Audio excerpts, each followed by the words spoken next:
মনোনয়ন জমা দিলেন শেখ সাদ্দাম হোসেন। আইএসএফ জিন্দাবাদ জিন্দাবাদ আইএসএফ বামজোট জিন্দাবাদ জিন্দাবাদ। আজ শনিবার মিছিল সহকারে আরামবাগ মহকুমার শাসক দপ্তরে নিজের মনোনয়নপত্র জমা দিলেন খানাকুল বিধানসভা কেন্দ্রের বামফ্রন্ট সমর্থিত আইএসএফ প্রার্থী শেখ সাদ্দাম হোসেন। মনোনয়ন জমা দেওয়ার সময় কর্মী সমর্থকদের ভিড় উন্মাদনা ছিল চোখে পড়ার মতো। নির্বাচনী প্রচারে বেরিয়ে সাদ্দাম হোসেন তৃণমূল ও বিজেপি উভয় পক্ষকেই কড়া ভাষায় আক্রমণ করেন।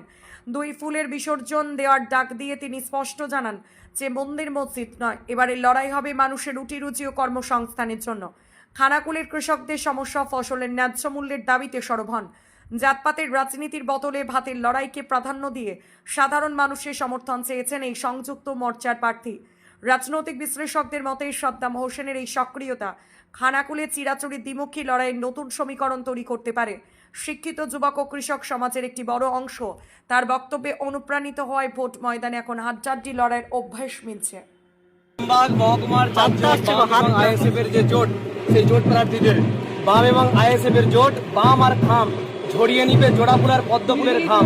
তাই আগামীকালকে দেখেছিলেন গতকালকে যে তৃণমূল কংগ্রেসের সর্বোচ্চ সেকেন্ড ইন কমান্ড তাকে খানাকুলের মাটিতে ছুটে আসতে হয়েছিল। অর্থাৎ তৃণমূল কংগ্রেস বুঝে নিয়েছে যে এই খানাকুলে আর পদ্মফুল জোড়াফুল ফুটবে না। আইএসএফ এবং বামের যে জোট তারা বিপুল ভোটে মানুষের দোয়া আশীর্বাদ নিয়ে জয়যুক্ত হবে। সেজন্যই হুগলির 18টা সিটের প্রথম খানাকুলে অভিষেক বন্দ্যোপাধ্যায়কে সভা করতে হয়েছে। কিন্তু খানাকুলের মানুষ, হুগলির মানুষ, আরামবাগ মহকুমার মানুষ ডিসাইড করে নিয়েছে জোড়া ফুল আর পদ্ম ফুলকে বিসর্জন দিয়ে মুন্ডেশ্বরী দামোদর রূপনারায়ণ বংশাবতীর জলে ফেলবে। কারণ এরা মানুষের সঙ্গে দ্বিচারিতা করেছে, ডবল ডবল চাকরি দেবে বলেছে, তারা চাকরি আজকে দেয়নি।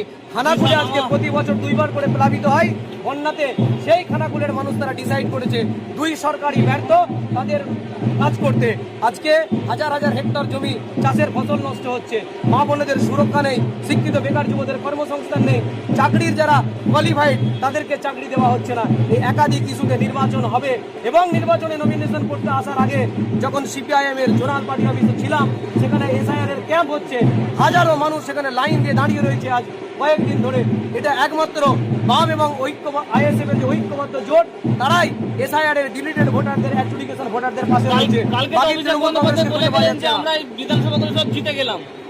তাহলে উনি আসলেন কেন? যদি জিতেই যেতেন ক্যামার সিটে বসে থাকতে পারতেন। ওভার কনফিডেন্স যখন, তাহলে তিনার আসা দরকার ছিল না।